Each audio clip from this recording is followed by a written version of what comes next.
오늘의 주요 뉴스입니다. 연휴를 하루 남기고 귀경하려는 차들이 몰리면서 고속도로 상행선 곳곳이 정체를 빚고 있습니다. 귀경길 정체는 내일 새벽 2, 3시쯤에야 풀릴 것으로 전망됐습니다. 고 엘리자베스 2세 영국 여왕 국장이 오는 19일 런던 웨스트민스터 사원에서 엄수됩니다. 윤석열 대통령과 바이든 미 대통령 등 각국 정상급 인사들이 장례식에 참석할 예정입니다. 남편의 사망보험금이 제3자인 내연녀로 지정된 뒤 1년이 지난 시점에 상속이 시작됐다면 원래 상속인인 아내가 청구해도 보험금을 받을 수 없다는 대법원의 첫 판단이 나왔습니다.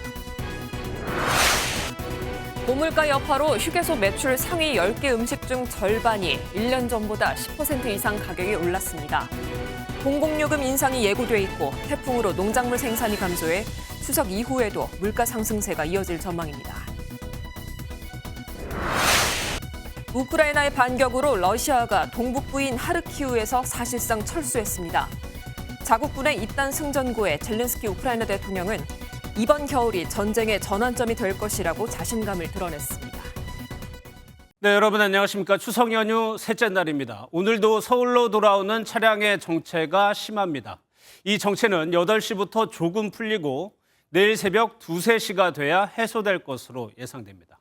서울 요금소에 이혁재 기자 나가 있습니다. 이 기자, 도로 상황 자세히 전해주시죠. 네, 연휴 사흘째를 맞아 제 뒤로 보이시는 것처럼 귀성 방향 정체는 많이 풀린 상황입니다. 어제에 이어 귀경 행렬로 서울 방향 도로는 혼잡을 빚고 있는데요. 오늘 오전 9시부터 정체를 빚은 귀경길은 오후 4시와 5시 사이 정점을 찍었습니다. 당시 부산에서 서울까지 올라오려면 7시간 넘게 소요됐는데요. 주요 도로의 현재 상황은 어떤지 폐쇄회로 화면 함께 보시면서 알아보겠습니다. 경부고속도로 안성분기점 서울 방향에 차량들이 줄지어 서행하고 있습니다. 수도권 입구로 이어지는 서해안선 당진에서 서평택 구간도 차량들이 제 속도를 내지 못하고 있는데요. 서울 양양선 동홍천 인근 서울 방향도 마찬가지입니다. 차량들이 길게 꼬리를 물고 느리게 가는 모습입니다. 한국도로공사는 부산에서 서울까지 5시간, 대전에서 서울까지는 2시간 50분, 광주에서 서울까지는 4시간 20분이 소요될 것으로 보고 있습니다. 귀경길 정체는 내일 새벽 2시가 지나서야 풀릴 전망입니다. 정체가 심했던 만큼 휴게소도 많이 붐볐을 것 같은데요. 네, 그렇습니다. 기나긴 귀경길에 휴게소에 들러 먹거리와 볼거리를 즐기는 시민들이 많았는데요. 쉬어가는 차량들로 붐빈 휴게소는 거리두기 없는 명절 분위기가 물씬 풍겼습니다. 지금 올라가고 있는 도중인데 지금은 좀 막히는 편인 것 같아요. 지금 간식거리로 뭐 여러 개 샀는데 맛있게 좀 먹고 싶고 오랜만에 추석 연휴라서 좀 재밌게 놀다가 휴게소에서도 잠깐 들렸다 가고 싶습니다. 한국도로공사의 교통시설 방역 강화 노력도 계속되고 있는데요. 경부고속도로 안성휴게소, 서해안고속도로 화성휴게소를 비롯한 주요 휴게소 9곳에 임시 선별검사소를 설치해 운영하고 있습니다. PCR 검사도 가능해 코로나19 증상이 있으시다면 방문해 검사를 받으실 수 있습니다. 지금까지 서울요금소에서 MBN 뉴스 이혁재입니다. 고 엘리자베스 2세 여왕의 장례식이 오는 19일 런던에서 엄수됩니다. 장례를 앞두고 찰스 3세 영국 국왕의 두 아들 윌리엄, 해리 왕자가 오랜만에 함께 모습을 드러냈습니다. 두 왕자의 사이는 그간 냉랭했던 것으로 알려져 있습니다. 조경진 기자입니다. 윌리엄 영국 왕세자와 케이트 미들턴 왕세자비, 해리 왕자와 그의 부인 메건 마클이 나란히 모습을 드러냅니다. 고 엘리자베스 2세 여왕을 추모하는 꽃들을 바라보며 깊은 생각에 잠깁니다. 이들은 수많은 추모객들을 만나 위로를 나누며 40분가량 함께 머물렀습니다. 해리 왕자가 왕실을 떠나고 관계가 냉랭해진 두 사람은 지난해 할아버지 필립공 장례식 이후 1년 5개월 만에 공개석상에 함께했습니다. 영국 왕실의 정통한 관계자는 가족에게 믿기 힘든 어려움이 닥쳤을 때 화합하는 건 중요한 모습이라고 분위기를 전했습니다. As my heir, William now assumes the Scottish titles which have meant so much to me. I want also to express my love for Harry and Meghan as they continue to build their lives overseas. 윌리엄 왕세자는 성명을 통해 찰스 3세 왕을 내가 할 수 있는 모든 방법으로 도움으로 여왕과의 추억을 기리겠다고 밝혔습니다. 한편 엘리자베스 2세 여왕의 장례식은 오는 19일 여왕이 1947년 당시 필립 왕자와 결혼식을 올렸던 웨스트민스터 사원에서 열립니다. 이날은 임시공휴일로 지정됐습니다. 장례식에 앞선 14일부터 나흘 동안은 일반인의 조문을 받습니다. 장례가 끝나면 여왕은 윈저 성내 성 조지교회에 안장돼 영면에 듭니다. MBN 뉴스 조경진입니다. 네, 저희가 단독 보도해드렸던 아파트 엘리베이터 10대 여학생 납치 미수 사건을 두고서 이 법원이 영장을 기각하며 논란이 큰 상황인데요. 범인이 도주 과정에서 순찰차를 뒤따르는 등 수상한 정황을 보인 것으로 전해졌습니다. 김순철 기자입니다. 지난 7일 경기 고양시의 한 아파트에서 흉기를 들고 여중생을 납치하려고 했던 40대 A씨. 경찰은 출동 단 2시간 만에 아파트 주차장에서 A씨를 긴급 체포한 뒤 구속영장을 신청했지만 법원은 도망치거나 재범 우려가 없고 피해자에 대한 위해 우려가 없다며 기각했습니다. 그런데 경찰이 이러한 판단을 뒤집는 정황을 포착한 것으로 알려졌습니다. 우선 A씨는 범행 직후 초등학교 담벼락을 넘어 숨어 있었던 것으로 조사됐습니다. 이후 주차장으로 돌아와 자신의 차량에 탑승한 뒤 경찰 차량 뒤를 따라다니며 수사 상황을 지켜본 것으로 전해졌습니다. 게다가 A씨는 훈계를 하려고 했다며 혐의를 부인했지만 영장 실질심사에서 혐의를 일부 인정한 것으로도 알려졌습니다. 경찰은 구속영장을 재신청하기 위해 A씨의 휴대전화를 포렌식한 뒤 범행 동기를 면밀하게 들여다본다는 방침입니다. 피해 학생에 대한 스마트워치 지급 등 안전조치도 이뤄졌지만 가족들과 주민들은 여전히 두려움에 호소하는 상황입니다. MBN 뉴스 김순철입니다. 추석 연휴 전국에서 사고가 잇따랐습니다. 경기 성남에선 달리던 택시와 버스가 충돌해 한 명이 숨졌고요. 부산에서는 10대들이 무면허로 무리지어서 오토바이를 몰다가 추돌 사고를 냈습니다. 윤규란 기자가 전해드립니다. 도로 귀퉁이에 차에서 떨어져 나간 타이어가 걸쳐 있고 주변엔 잔해가 흩어져 있습니다. 오늘 새벽 0시 50분쯤 경기도 성남 서현동의 한 사거리에서 택시와 24인승 버스가 충돌했습니다. 택시에 탄 60대 승객이 크게 다쳐 병원으로 옮겨졌지만 숨졌고 택시기사와 버스기사도 다쳐 치료를 받고 있습니다. 사고 당시 버스엔 승객 없이 운전기사만 탑승한 것으로 알려졌는데요. 직진하던 버스와 사거리에서 좌회전하던 택시가 서로 보지 못하고 그대로 충돌한 것으로 보입니다. 그걸로 생각은 되는데 CCTV나 블랙박스나 이런 걸 확인해봐야 할 것 같아요. 해경 구조대원이 해수욕장 인근 해상에 떠 있는 남성을 향해 헤엄쳐갑니다. 안전조치를 받은 남성이 무사히 공기부양정으로 이동해 구조됩니다. 고무보트 잠깐 대놓고 활동을 하셨나봐요. 그때는 물이 많이 차있지 않은 상태여가지고 갑자기 물이 막 들어오니까. 추석 연휴 기간 인천에선 섬과 해수욕장에 놀러온 10명이 고립됐다가 구조됐습니다. 오토바이가 쓰러져 있고 구조대원들이 바닥에 누운 운전자를 살핍니다. 어젯밤 11시 55분쯤 부산 우동에서 오토바이를 몰던 10대가 뒤따라온 친구의 오토바이에 치여 크게 다쳤습니다. 경찰은 10대 5명이 무면허로 무리를 지어 운전하다 사고가 난 것으로 보고 도로교통법 위반 혐의로 이들을 조사하고 있습니다. 오늘 오전 9시 55분쯤엔 영동고속도로 문막휴게소에서 70대가 몰던 승용차가 가게 앞 테이블로 돌진해 2명이 타박상을 입는 사고도 발생했습니다. MBN 뉴스 윤기란입니다. 남편의 사망보험금이 제3자인 내연녀에게 갔어도 이 아내는 전부를 돌려받을 수 없다는 대법원의 첫 판단이 나왔습니다. 보험금 수령자 변경 시점이 판단 근거가 됐는데 그 자세한 내용을 길기범 기자가 전해드립니다. 부부 사이인 남편 A씨와 부인 B씨는 이혼은 하지 않은 채 별거 중이었습니다. 당시 내연녀 C씨와 동거하던 A씨는 2년 전 자신의 보험금 수령인을 동거녀로 바꿨습니다. 2년 뒤에 A씨가 사망했고 실제 보험금 12억 8천만 원과 사업대금 등을 포함해 수십억 원이 동거녀의 몫이 됐습니다. 반면 아내 B씨가 받은 건 2억 원이 넘는 예금 정도였는데 그마저도 카드 대금 등 5억 원이 넘는 남편 빚까지 떠안을 처지에 놓이자 B 씨는 결국 일부 빚만 갚겠다는 한정 승인 신고를 했습니다. 그리고는 자신의 몫을 받겠다며 내연녀 C 씨를 상대로 유류분 청구 소송을 제기했습니다. 특히 사망보험금을 받은 지 1년이 안 됐기 때문에 보험금도 유류분을 산정하는 기본 재산에 포함해야 한다고 주장했습니다. 하지만 1심과 2심 판단이 엇갈렸습니다. 1심은 현행법상 재산이 유류분 계산에 포함되는 기간인 1년이 지났다고 판단했지만 2심은 보험금이 포함돼야 한다고 판단했습니다. 이에 대해 대법원은 유류분에 손해를 끼칠 의도가 있었다고 보기 어렵고 보험금의 수령자 변경을 한 시점으로 판단해야 한다며 1심의 계산법이 맞다며 2심 판결을 뒤집었습니다.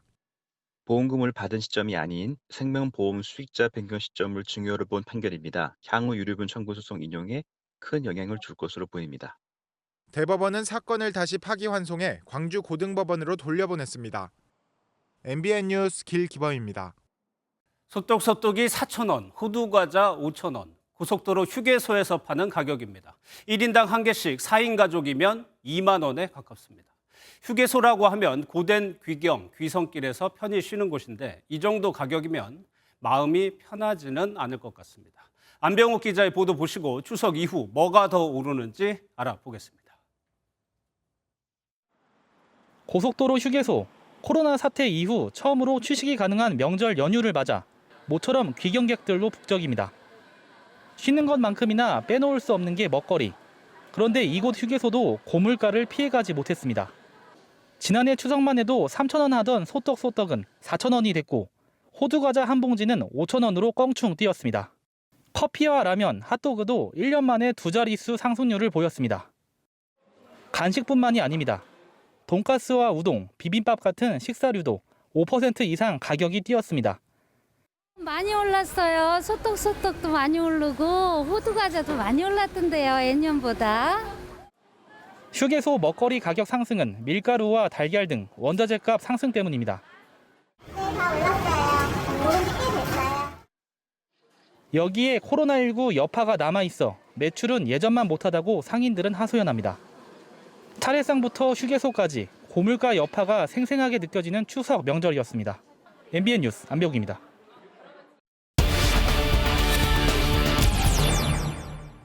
휴게소뿐만 아니라 차례상, 선물값 다 올랐습니다. 연휴가 끝나면 먹거리 물가가 더 오른다고 하는데 경제부 김동완 기자 나와 있습니다. 어서 오십시오. 이번에 차례상 차리기 만만치 않았다는 분들 많았어요. 김동완 기자도 고향에 다녀오셨나요? 네, 저도 어제 KTX로 울산에 다녀왔습니다. 예. 그런데 저희 어머니 첫 마디가 이거였습니다. 배추 한 폭이 15,000원 하더라. 예. 예. 그래서 배추김치는 포기하고 열무김치만 담갔다고 말씀하셨습니다. 그래서 열무김치만 싸주셨죠. 다들 차례상 차리면서 물가 체감하셨을 텐데요. 저희 작은 어머니가 차린 차례상을 한번 찍어와 봤습니다. 보시는 것처럼 여느 차례상과 큰 차이가 없는데요. 비용은 지난 설과 비교해서도 10만 원 정도 더 들었다고 합니다. 예. 맨 앞줄 수박이 15,000원, 포도가 2만 원, 귤이 5개 6,000원, 사과 1개 4,000원, 배 1개 5,000원이고요. 뒷줄 조기가 마리당 18,000원, 떡이 한 대 3만 원 정도 들었다고 합니다. 그리고 산적, 나물, 튀김 이런 거는 품목이 너무 많아서 일일이 계산하기도 어려운데 가짓수를 줄여도 각각 몇만 원씩은 들었다고 합니다. 예. 그런데 이 가격이 태풍 피해가 반영이 안 된 가격이에요. 그러니까 농산물 가격이 앞으로 더 오른다는 얘기거든요. 네, 그렇습니다. 일단 집중호우와 태풍 흰남노 피해 등으로 일단 농산물 출하량이 줄고 있어서 인상이 불가피한 상황이라고 하는데요. 예. 대개 추석 이후에는 수요가 좀 줄어서 가격이 내려가기 마련이라고 합니다. 하지만 아직 흰남노 피해가 정확히 잡히지 않아서 출하량으로까지는 이어지지 않고 있기 때문에 예. 생산, 공급 물량이 현격히 줄어들 것으로 이렇게 전망되기 때문에 가격 인상이 불가피하다 이렇게 보고 있고요. 이달 풋고추 도매가가 10kg 기준 48,000원으로 지난해 9월에 25,000원보다 2배 가까이 오를 것으로 전망됐습니다. 바람 피해 같은 경우에는 뭐 채소가 작은 거라면 영향이 어느 정도 있을 수 있다고는 생각이 되거든요. 근데 그런 것들은 지금 바로 육안으로 확인이 안 되기 때문에 좀 지난 다음에 좀 파악이 돼야 될 것 같아요. 제가 오늘 농수산식품유통공사가 제공하는 농산물 가격 정보에 들어가 봤더니요. 배추가 일주일 전보다 20% 정도 올라 있는데 지난해 같은 시기와 비교하면 1.5배가 넘는 가격입니다. 또 무도 일주일 사이 37% 올랐고요. 1년 전보다는 곱절 이상 비쌉니다. 또 우리가 자주 먹는 음식이죠. 라면 값도 오른다면서요. 네. 대표적인 라면 제조업체인 농심이 라면 가격을 평균 11% 올리기로 이미 예고했습니다. 경쟁업체인 팔도 역시 다음 달부터 라면 12개 제품 가격을 평균 9.8% 인상하기로 했고요. 우크라이나 전쟁 장기화로 국제 곡물 가격이 여전히 높은 데다 환율까지 최근 폭등하면서 재료 수입 단가가 올랐기 때문입니다. 여기에 일부 제과업체도 가격 인상 시기를 저울질하고 있고 사료값 상승으로 육류와 우유 가격이 줄줄이 오를 것으로 보입니다. 또 하나요. 전기세, 가스요금 이런 것들도 줄줄이 인상이 예고돼 있다면서요. 예, 우선 전기료가 오릅니다. 상반기에만 14조 원에 이르는 적자를 낸 한국전력은 10월에 전기요금 기준 연료비를 킬로와트시당 4.9원 더 올릴 예정입니다. 한전은 연료비로 추가로 올릴 방침이어서 4분기 전기요금은 연초보다 가구당 5,200원 가까이 늘 수 있습니다. 또한 가스요금도 정상 단가를 10월부터 1.9원에서 2.3원으로 0.4원 더 인상할 예정인데요. 이미 두 차례 올린 걸 반영하면 연초보다 가구당 4,600원 정도 가스요금을 더 내게 됩니다. 예, 여기에 환율마저 오르고 있어서 걱정이 더 가중되는 것 같습니다. 지금까지 김동환 기자였습니다. 태풍 흰남노로 피해를 입은 포스코 포항제철소가 추석 연휴 없이 복구에 총력을 다하고 있습니다. 한시가 급박한 상황에 전기 수리 인력을 구하는데 100만 원이 넘는 일당을 걸었고요. 현재는 멈췄던 고로를 재가동한 것으로 전해졌습니다. 조희로 기자입니다. 침수 피해를 입은 포스코 포항제철소 공장 일대에서 거대한 물대포가 뿜어져 나옵니다. 소방당국이 대용량 방사포를 투입해 분당 최대 7만 5천 리터의 물을 배출합니다. 공장 직원들도 진흙을 퍼내고 장비에 물기를 닦는 데 여념이 없습니다. 복구 나흘째 포스코는 쇳물 생산을 일시 정지했던 3고로를 재가동했습니다. 이르면 내일 중으로 나머지 2고로와 4고로도 정상 가동한다는 계획입니다. 문제는 범람한 냉천 인근에 위치해 가장 큰 피해를 본 아변라인입니다. 대부분의 지하시설물이 침수됐는데 이곳이 복구돼야 정확한 피해 규모 추산과 가동 계획 수립이 가능할 것으로 보입니다. 쇳물을 빼내도 후속 공정이 이루어지지 않으면 철강 제품 공급에 차질이 빚어질 수 있습니다. 한시가 급한 포스코 측은 일당 100만 원 이상을 내걸고 전기시설물 수리 인력을 구한 것으로 알려졌습니다. 높은 일당의 사기 문자가 아니냐는 의심을 사기도 했지만 실제 인터넷 커뮤니티엔 세금을 제하고 일당 169만 원을 받았다는 후기가 올라오기도 했습니다. 포스코 측은 사내와 협력사 전문가는 물론 퇴직자까지 힘을 모아 조속한 조업 정상화에 나설 방침입니다. MBN 뉴스 조희로입니다. 보름에 한 번꼴로 당대표가 바뀐 국민의힘은 정진석 비대위를 출범시켰지만 넘어야 할 산이 만만치 않습니다. 이준석 전 대표는 계속해서 당원 가입을 독려하면서 당내 갈등이 이어지고 있습니다. 박자은 기자가 보도합니다. 두 달 사이 국민의힘은 당대표가 4번이나 바뀌었습니다. 지난 7월 이준석 전 대표에게 당 윤리위가 6개월 직무정지 징계를 내린 뒤 권성동 원내대표가 당대표 직무대행을 맡았지만 대통령실 직원 사적 채용 의혹과 윤석열 대통령과 나눈 문자 공개가 연이어 터지면서 주호영 비대위가 출범했습니다. 하지만 이 전 대표가 낸 비대위 효력정지 가처분 신청을 법원이 받아들이며 다시 권 대표가 비대위원장 직무대행을 맡았고 지난 8일 정진석 의원의 2차 비대위가 출범했습니다. 보름꼴로 바뀐 셈입니다. 정진석 비대위 앞에 풀어야 할 과제가 산적한 가운데 이 전 대표의 당원 가입 동력을은 계속해서 갈등의 불씨가 되고 있습니다. 버스비보다 싼 당원 가입으로 당을 좌지우지할 수 있다고 적었는데 징계 이후 줄곧 동력을 올려온 건 당내 세력을 넓히기 위한 의도로 해석됩니다. 이 전 대표는 포항에서 군인들과 태풍 피해 복구 작업에 참여했는데 오는 14일 법원에서 열릴 2차 비대위 효력정지 가처분 신문 결과도 관건입니다.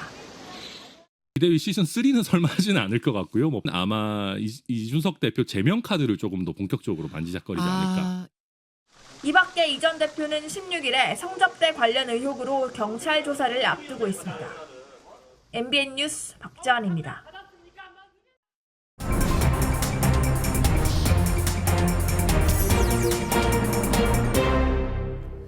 정치권 뒷이야기 알아보는 정치톡톡 시간입니다. 오늘은 주진희 기자 나와 있습니다. 어서 오세요. 예, 민주당 소식부터 살펴보겠습니다. 이재명 대표가 고향의 안동을 방문했는데 이제는 이런 걸 라이브로도 볼 수 있군요. 네, 평소에 SNS로 지지자들과 소통을 많이 하는 이재명 대표였는데요. 예. 추석 당일 고향인 안동을 찾은 모습을 유튜브로 생중계했습니다. 특히 이 대표의 고향인 안동은 민주당세가 약한 TK 지역이지만 이 대표는 계기가 될 때마다 방문하면서 고향에 대한 특별한 애정과 인연을 강조하고 있습니다. 살던 집터입니다. 그 아버님이 흥얼거리던 노래가 아직도 기억나는데 이 목숨 다하도록 당신만을 사랑해 뭐 이런 노래였는데 형님 여기 계셨어요? 네, 실제로 이재명 대표는 전당대회에서 TK 지역에 압도적인 지지를 받은 바 있습니다. 예, 노래도 부르고 평화로워 보이긴 하지만 앞날은 만만치 않아요. 특히 검찰에 기소된 부분, 이 부분에 대해서도 언급이 있었나요? 네, 그동안 이재명 대표는 민감한 이슈에 대해서는 말을 아껴왔습니다. 이 추석 라이브에서도 말은 아껴왔는데 이런 심경은 내비쳤습니다. 이런 데서 여유 있게 하룻밤 아무 생각 없이 쉬었으면 좋긴 하겠네요. 세상살이가 하도 팍팍해서 여유가 잘 안 생깁니다. 검찰 기소에 이재명 대표는 억지 기소에서 늘 그랬듯 사필 규정을 국민과 사법부를 믿고 민생에 주력하겠다면서 민생으로 공세하겠다는 의지를 보였습니다. 예, 국민의힘 전진석 비대위원장도 고향을 찾았죠. 네, 정진석 비대위원장의 고향은 충남입니다. 고향인 공주 등 전통시장을 돌면서 뛴 물가로 어두워진 민생 표정과 더불어서 민생 위기 극복 당부를 전달받았다고 합니다. 그리고 성묘도 빼놓지 않았습니다. 또 당권 주자로 꼽히죠. 김기현 의원도 고향인 울산 수암시장 등 방문을 한 영상을 올렸고요.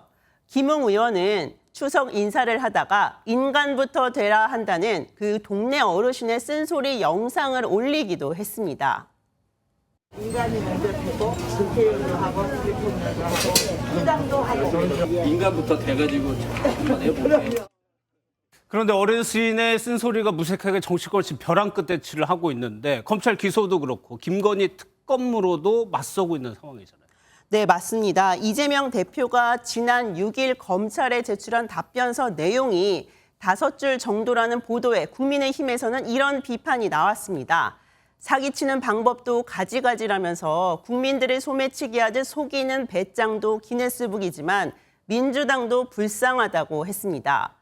여기에 반격을 하듯 김용민 더불어민주당 의원은 김건희 여사의 특검법 관련 여론조사 보도를 인용했습니다. 그러면서 민심은 알고 있고 윤석열 정부의 불공정은 결국 독이 될 것이라고 적었습니다. 김용민 의원이 인용한 여론조사는 김건희 여사 관련 특검이 필요하다는 의견이 62.7%, 필요 없다는 의견이 32.4%로 나온 여론조사 내용이었습니다. 예, 북한이 핵무력을 법제화하겠다는 부분도 우려되는 부분인데 정치권에서는 이를 좀 어떻게 보고 있습니까? 네, 오늘 이재명 더불어민주당 대표가 SNS에 의견을 올렸습니다. 매우 충격적이며 우려스럽다며 북한의 핵무기 사용 조건까지 공표되는 최악의 상황이라고 평가했습니다. 강한 유감을 표명하며 추가적인 위협 중단과 대화를 통한 해결을 촉구한다면서 안보에는 여야가 따로 수 없고 초당적인 노력을 언급했습니다. 그동안 민주당은 북한 위협의 언급을 자제해왔는데요. 이에 김웅 의원은 삼중 수소의 발작 버튼 눌리신 민주당, 핵무력 위협에는 입국 다시라고 비판한 바 있습니다. 이렇게 정치권에서는 북한 정책을 두고 날카로운 말이 오가고 있지만 정부 영역에서는 좋은 평가가 오가고 있습니다. 박지원 전 국정원장이 최근 윤석열 정부의 대북 정책이 진전된 것을 평가한다면서 권영세 통일부 장관이 이산가족 상봉을 위한 남북 회담을 제안한다고 적은 겁니다. 추석 명절을 이제 앞두고요. 가장 마음이 아플 사람은 아무래도 이산가족 분들이시겠죠. 예. 그 마음을 보듬어 보자는 취지로 보입니다. 예, 여기까지 듣겠습니다. 지금까지 정치부 주진희 기자였습니다. 다음 소식입니다. 러시아가 오랜 기간 점령했던 우크라이나 하르키우주에서 철수했습니다. 전쟁이 시작된 후 러시아의 가장 큰 패배란 분석이 나오는데요. 젤렌스키 우크라이나 대통령은 이번 겨울이 전환점이 될 것이라고 밝혔습니다. 김한준 기자입니다. 울려 퍼지는 우크라이나 국가 사이로 국기가 천천히 올라갑니다. 전쟁 초기부터 러시아가 점령했던 바라클리아를 우크라이나군이 되찾은 겁니다. Потому сегодня официально ставим крапку зачистки всего места. И 우크라이나 군인들이 군용 트럭을 타고 도로를 빠르게 이동합니다. 역시 되찾는 데 성공한 도시 쿠피안스크입니다.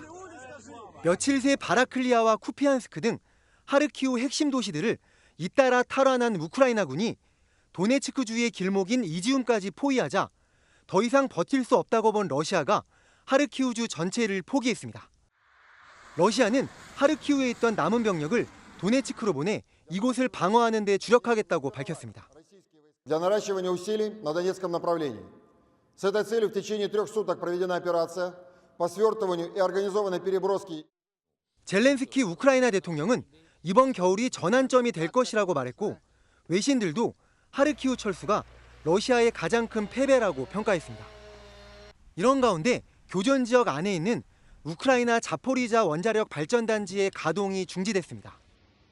우크라이나 측은 러시아군의 포격으로 방사능 유출 사고 위험이 큰 상황에서 원전을 더 이상 운영할 수 없다며 자포리자의 가동을 중지했다고 밝혔습니다. MBN 뉴스 김한준입니다. 이순신 장군 하면 거북선, 거북선 하면 이순신 장군이죠. 최근 개봉한 영화 한산에서도 거북선의 활약상이 생생하게 묘사됐습니다. 그런데 이 거북선이 임진왜란이 일어나기 180년 전에 이미 존재했습니다. 추성남 기자가 보도합니다. 1592년 여름 경남 통영 한산도 앞바다에서 조선의 운명을 걸고 펼쳐진 해전. 이순신 장군이 이끄는 수군은 거북선을 앞세워 왜군의 압도적인 승리를 거둡니다. 이순신 장군의 대패한 왜군 장수는 거북선을 전설 속 바다 괴물이라며 두려움을 금치 못했습니다.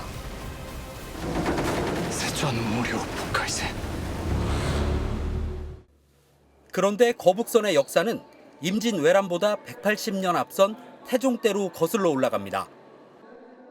조선 왕조실록에는 태종 13년인 1413년 2월 태종이 행차 도중 현 임진나루인 임진도를 지나다 거북선과 외선이 서로 싸우는 상황을 구경했다고 상세하게 기록돼 있습니다. 실제 거북선의 15분의 1 크기 모형으로 전시된 조선 최초의 거북선입니다. 이순신 장군의 거북선은 3층인 것으로 알려졌지만 조선 최초 거북선은 2층 구조의 수도방위용 군선입니다. 본체 길이는 13.1m, 폭은 5.9m로 이순신 거북선보다는 작고 80여 명의 인원이 탑승했던 것으로 추정됩니다. 조선 초기 거북선은 화포의 성능이 미약한 수준입니다.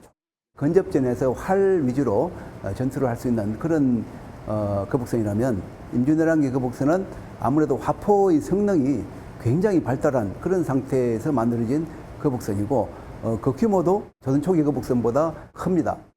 180년 전에 이미 만들어졌다는 거에서 깜짝 놀랐고 강에서 띄우는 거라 상판을 그냥 목재로 했다는 것도 아마 조선 최초의 거북선은 이르면 2024년 말 실물 크기로 복원돼 제대로 보이는 임진강 근처 강변에 공개될 예정입니다. MBN 뉴스 추성남입니다. 가족과 함께 연휴 잘 보내고 계시는지요? 오늘 도심에는 추석맞이 볼거리와 즐길거리가 풍성했습니다.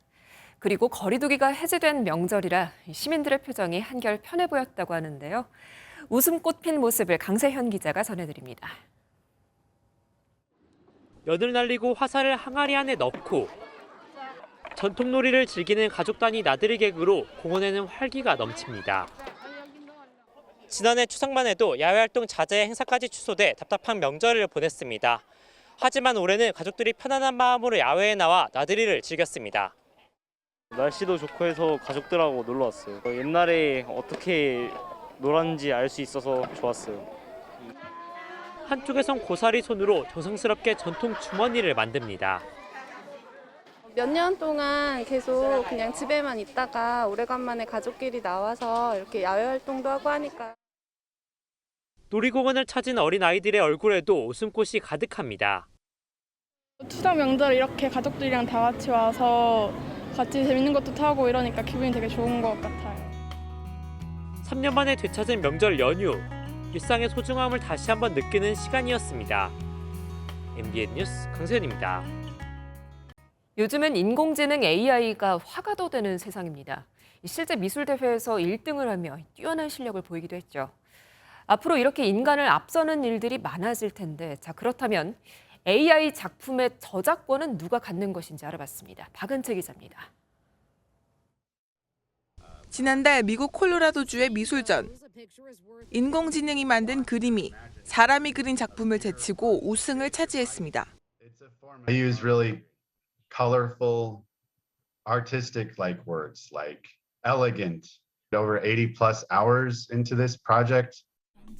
국내 업체가 개발한 인공지능은 드라마 삽입곡을 작곡하기도 했고 인공지능을 대상으로 100일장을 열어 필력을 경쟁하기도 합니다. AI 화가를 이용해 그림을 제작해봤습니다. 검색창에 키워드를 입력하고 화풍을 고르면 10초 안에 그림이 완성됩니다. 특이한 건 출력을 할 때마다 다른 결과물이 도출된다는 겁니다. 그렇다면 인공지능이 앞으로 쏟아낼 수많은 작품의 저작권은 누구에게 있을까? AI 알고리즘을 만든 개발자가 저작자냐, 데이터 값을 입력한 사람이 저작자냐, 조건을 입력한 사람이 저작자냐. 그래서 아직까지는 그거에 대해서 어떤 판례 같은 게 없어가지고 결론은 나지 않은 상태입니다. AI가 만든 그림을 출품해 우승했지만 저작권은 우승자가 갖지 못한다는 겁니다. 앞으로는 인공지능 자체가 저작권을 갖게 될 가능성도 내다봅니다. 권리를 소유하고 향유할 수 있어야 되거든요. 인공지능을 사람으로 만들 만한 사회적 이유가 생겨야죠. 그거는 지금하고 정도의 차이일 뿐이라고요.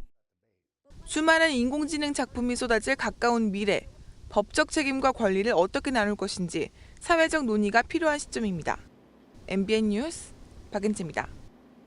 요즘 뮤지컬 공연장에 50대, 60대의 발길이 이어지고 있습니다. 청춘을 함께한 가곡이 흘러나오고 또 판소리처럼 향수를 자극하는 작품들이 나왔기 때문이라고 하는데요. 정설민 기자가 소개해드립니다.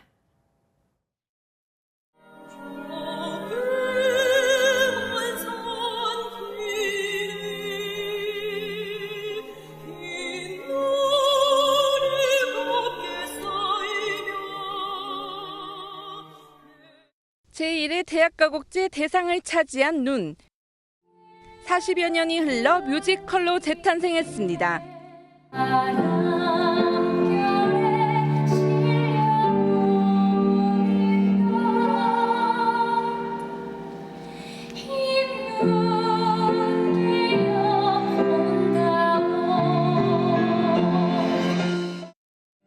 한국 가곡계의 스타 작곡가인 김효근의 가곡 13곡을 바탕으로 만든 뮤지컬 첫사랑입니다.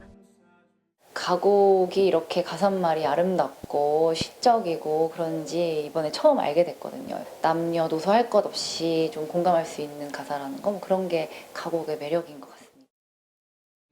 가곡 전성기였던 80년대에 청춘을 보낸 5060 세대들이 열광하면서 관객의 절반을 차지했습니다.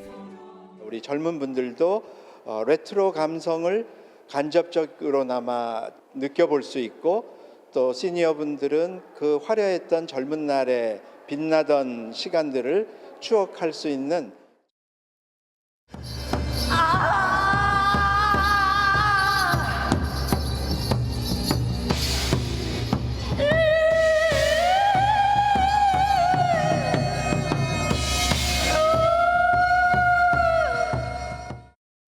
뮤지컬에서 좀처럼 만날 수 없었던 판소리를 담아낸 서편제는 12년 여정의 마침표를 찍습니다. 임권택 감독의 동명의 영화로도 익숙한 데다 양지은과 홍자 등 트로트 가수들이 합류하며 중장년층의 큰 관심을 받고 있습니다. 초등학교, 이렇게 중학교부터 이렇게 동창, 절친한 고향 친구고요. 영화하고 뮤지컬은 또 다른 그런 게 있을 것 같아가지고 보고 싶었어요. 뮤지컬 관객 3명 중 2명은 20, 30대인 상황에서 가곡과 판소리를 품은 작품들이 5060 세대를 공연장으로 이끌고 있습니다. MBN 뉴스 정설민입니다. 프로야구에선 3연패에 빠졌던 선두 SSG가 한화를 12대 1로 대파했습니다. 그 저력엔 베테랑 추신수와 김광현이 있었는데요. 4회 한 이닝에만 무려 8점을 뽑아내는 기염을 토했습니다. 구경호 기자입니다. 최근 3연패에 빠지며 선두를 위협받은 SSG는 최하위 한화를 맞아 4회 그동안의 부진을 말끔하게 씻는 대량 득점에 성공했습니다. 한화 포수 박상원의 송구 실책을 시작으로 라가레스의 적시 2루타, 투수 라미네지의 연속 4사구로 순식간에 석점을 얻었습니다. 김재현의 2타점 적시타로 2점을 더 달아난 상황에서 베테랑 추신수는 쐐기를 박았습니다. 추신수가 시즌 16호를 큼지막한 석점 홈런으로 연결하면서 SSG는 4회에만 8점을 뽑아 일찌감치 승부를 결정지었습니다. 300번째 선발 경기에 나선 에이스 김광현은 6회까지 삼진 8개를 잡아내면서 무실점 투구를 펼쳐 평균 자책점 1.94를 기록했습니다. 12대 1로 크게 이긴 SSG는 3연패에서 벗어나며 삼성에 패한 2위 LG와의 격차를 4경기로 벌렸습니다. 두산전에 나선 기아 에이스 양현종은 5회 2사 1, 2루 상황에서 김재환을 삼진 아웃 처리해 은퇴한 송진우에 이어 KBO 리그 역대 2번째로 개인 통산 1,800개 탈삼진을 기록했습니다. 하지만 양현종은 대기록에도 불구하고 5점을 내주고 무너져 패전을 안았습니다. MBN 뉴스 구경호입니다. 추석 연휴 4흘째인 오늘 흐린 하늘 속 약간 비가 내린 곳이 있는데요. 귀경길 큰 불편함을 줄 정도는 아니었지만 오늘 밤까지 제주와 전라 서해안 또 곳곳으로는 약간 빗방울이 떨어질 수 있겠습니다. 추석 연휴 마지막 날인 내일은 더 많은 지역에서 비구름이 지나겠습니다. 내일까지 제주에는 최대 50mm, 전남엔 최대 40mm, 전북과 경남엔 최대 20mm, 그 밖에 수도권을 제외한 중부 일부 지역과 경북에는 5mm 미만 또는 빗방울 정도로 비의 양이 많진 않겠습니다. 한편 현재 제12호 태풍 무이파는 타이완 타이베이 남동쪽 해상에서 북상 중인데요. 기상청은 이동 경로로 볼 때 이번 태풍이 우리나라에 직접적인 영향을 줄 것으로 보이진 않지만 주 후반 제주에는 간접적인 영향이 예상된다고 전망했습니다. 내일 중부 곳곳으로는 자외선이 높은 수준까지 오르겠고요. 한낮에는 28도 안팎까지 오르면서 다소 선선했던 오늘에 비해서는 덥겠습니다. 남해상과 제주 해상은 내일 밤부터 바람이 매우 강하게 불고요. 물결도 최고 4m로 매우 높게 일겠습니다. 귀경길 배편 이용하시는 분들은 운항 정보 미리 확인하셔야겠습니다. 내일 아침까지 강원 산지를 중심으로는 짙은 안개가 나타나겠습니다. 한편 비 소식이 잦은 한 주가 되겠습니다. 금요일부터 토요일 오전 사이에는 전국에 비 소식이 있습니다. 지금까지 날씨였습니다.